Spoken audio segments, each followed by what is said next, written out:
जय मां विंध्यवासिनी, हर हर महादेव। आप सभी का स्वागत है हमारे यूट्यूब परिवार में। आज हम यह जानेंगे, तंत्र के क्षेत्र में हम लोग या भगत वाले के क्षेत्र में हम लोग बार बार यह सुनते हैं ना कि चौकी चला दी गई है, इसके पीछे चौकी लगा दी गई है।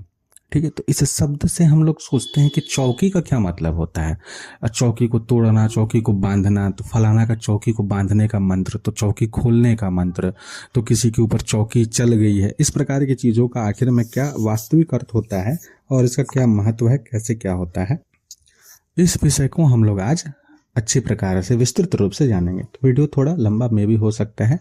जो लोग तंत्र विषय संबंधी विषयों का जानकारी लेना चाहते हैं वो लोग इस वीडियो को अच्छे तरीके से सुने।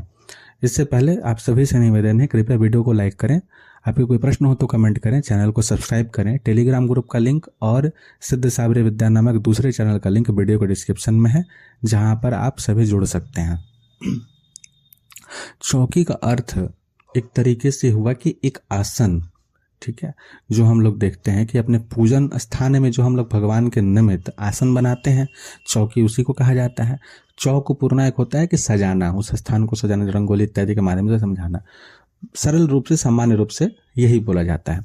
तो तंत्र में चौकी का अर्थ हो गया समूह, ठीक है, शक्तियों का समूह। शक्तियां वो जो भी हों, जो हम लोग जिस तरीके से अगर भगवती की सेवा कर रहे हैं, जो सामान्य सरल साधक होते हैं, जिनके अपने जीवन का एक आध्यात्मिक लक्ष्य होता है, तो पंचतायन में पूजा करते हैं। पंचतायन का अर्थ क्या हुआ? पंचायत।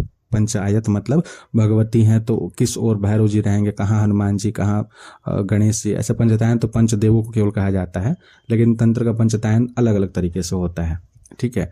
पंचायत जो होता है, तो वो जो पंचायत बना या जो देवी देवताओं के आप श्री विग्रह इत्यादि को रखे हैं और सभी को आप पूजित कर रहे हैं, तो वो एक चौकी हो गई, ठीक है। और जब समय के साथ साथ आप सेवा पूजा करते हैं, मंत्र जप करते हैं, हवन करते हैं, उससे जो ऊर्जा निर्मित होती है, तो इन श्री विग्रहों में, इन यंत्रों में किस प्रकार से संरक्षित होती है, उसका एक अलग से वीडियो इसी चैनल पे उपलब्ध है। 2 ऐसे वीडियोज हैं, किस प्रकार से तंत्र ऊर्जा हमारे माला में, श्री विग्रह में, यंत्र में, और हमारे जो अपनी प्राण ऊर्जा, सूक्ष्म ऊर्जा, उन सभी में कैसे संरक्षित होती है, किस प्रकार से उनको सही तरीके से पोषित करना चाहिए, ये सारा चीज़ उपलब्ध है। कृपया आप लोग उन सभी वीडियोज़ को सुने तो और अच्छे से इस विषय को समझेंगे। तो जब हम बहुत अधिक पूजा पाठ जब धीरे धीरे करने लगते हैं, अधिक दिन तक करने लगते हैं, नियम को, नीति को सही तरीके से, रीति रिवाजों को फॉलो करते हैं, वार्षिक पूजन इत्यादि करते हैं, तो उन सब के कारण जो दिव्यता उभरती है हमारे जीवन में, हमारे पूजन स्थान पे जो दिव्य ऊर्जा बनती है, वो वहाँ पर एक पूरा का पूरा समूह जो शक्ति है उसको पोषित करती है। अब इतनी क्षमता तो भले हम में ना हो कि हम भगवान के ही पूरे साक्षात स्वरूप को वहाँ स्थापित कर दें, लेकिन इतना जरूर हो जाता है कि जब आप नियम से पूजन पाठ करते हैं, तो जो भी मुख्य देवी देवता का आप सेवा पूजा कर रहे हैं, जो भी शक्तियाँ आपसे प्रसन्न होती हैं, उनके जो भी इस मतलब पृथ्वी के स्तर पर रहने वाले जो भी उनकी अंग शक्तियां हैं, उनके जो भी सेवक हैं, उनके जो भी गण हैं, जो भी दूत हैं, जो भी योगिनियां हैं, उनकी परिचारिकाएं हैं, जो इस लोक में भ्रमण करती हैं, जिनका स्थान यह लोक मृत्यु लोक में दिया गया है, भक्तों की सेवा पूजा से प्रसन्न होकर के उनका सहायता करने के लिए, वो वहां जरूर स्थापित हो जाती हैं फिर, और अंश रूप से तो अवश्य ही स्थापित रहती हैं।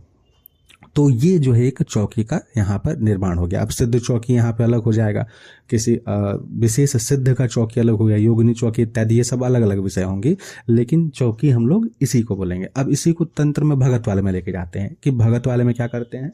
तो भगत वाले में भी इसी तरीके से जो लोग किसी एक ऊर्जा को, किसी एक मसानिक शक्ति को, चाहे स्वतंत्र रूप से या फिर महाशक्तियों के नीचे, महाशक्तियों के नीचे का अर्थ हुआ कि कोई एक भगतवाल का साधक है जो भगवती महाकाली का पहले 1.25 साल, 2 साल, 5 साल सेवा किया, उनके मंत्रों का करोड़ों में जप किया, या अच्छा खासा जप करवर के 25 लाख 50 लाख जप किया, अच्छे से उनका पूजा हो गया, केवल महाकाली का इतना ऊर्जा निर्मित कर लिया कि वह फिर उस ऊर्जा के माध्यम से, उस तपोबल के कारण जो है, उपदेव कैटेगरीज की जो शक्तियां हैं, जो मसानिक शक्तियां हैं, उनको जागृत करके लोक कल्याण के लिए, जन कल्याण के लिए प्रयोग कर सकता है, ठीक है, ताकि उसके ऊपर जो है कोई अतिरिक्त प्रभाव ना पड़े और मृत्यु के उपरांत इनके साथ इनको ना रहना पड़े, ठीक है।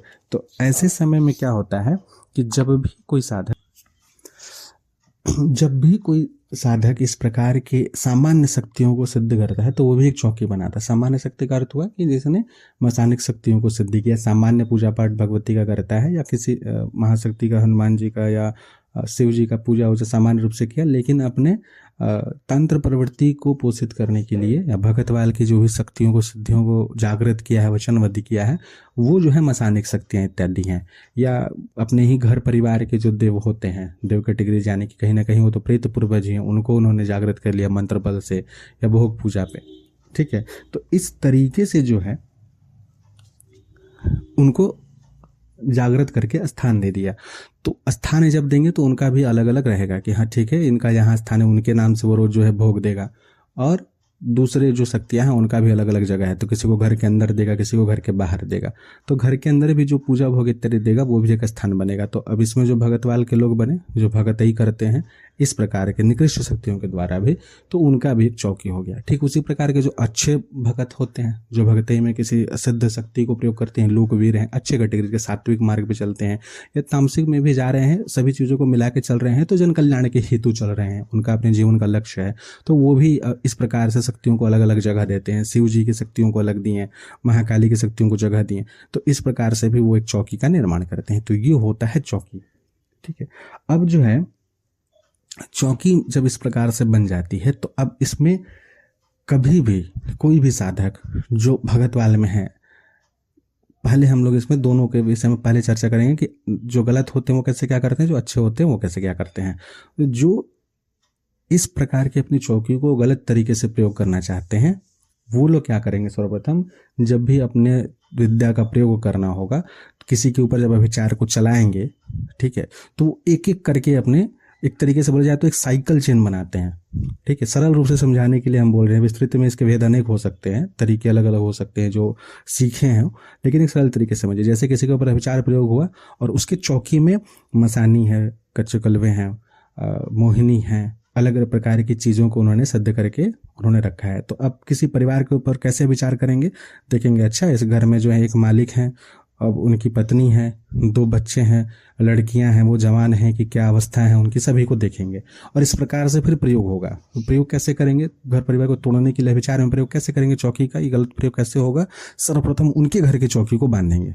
अब वो चौकी बांधने का प्रक्रिया क्या होगा, चौकी अब उसमें देख लें कि क्या है उनके घर में, फिर उसको उस तरीके से अशुद्ध करके अपने शक्तियों के माध्यम से कुछ भेज के या सामने जाके भौतिक रूप से कुछ करके उसको खराब करेंगे। ठीक है, फिर अपने चौकी का प्रयोग कर देंगे उनके ऊपर। प्रयोग कैसे करेंगे, आपस में लड़वाना है तो उनके शरीर और उनके घर की पूजा पाठ जब खराब होगी, ऊर्जा का स्तर कम हो जाएगा, ये अपनी शक्तियों के वहाँ हावी कर देंगे, क्योंकि यहाँ की शक्तियाँ तो जागृत हैं, वचन में है, वो जाके उस तरीके से उपद्रव मचाना शुरू कर देंगे, जो विचार में चौकी होती है। तो ये होता है चौकी, ये होता है चौकी का तरीका। इसको और विस्तृत रूप से हम अलग से फिर बताएंगे कि चौकी में कैसे क्या चलता है, कैसे इन चीज़ों को रोकना चाहिए। ठीक है, आज का विषय, आशा करते हैं कि चौकी से संबंधित जो विषय है आप सभी को अच्छा लगा होगा, जानकारी प्राप्त हुई होगी कि चौकी आखिर में होती क्या है और कैसे इसका लोग सामान्य तरीके से किस किस चीज़ को चौकी बोला जा सकता है। जय मां विंध्यवासिनी, हर हर महादेव।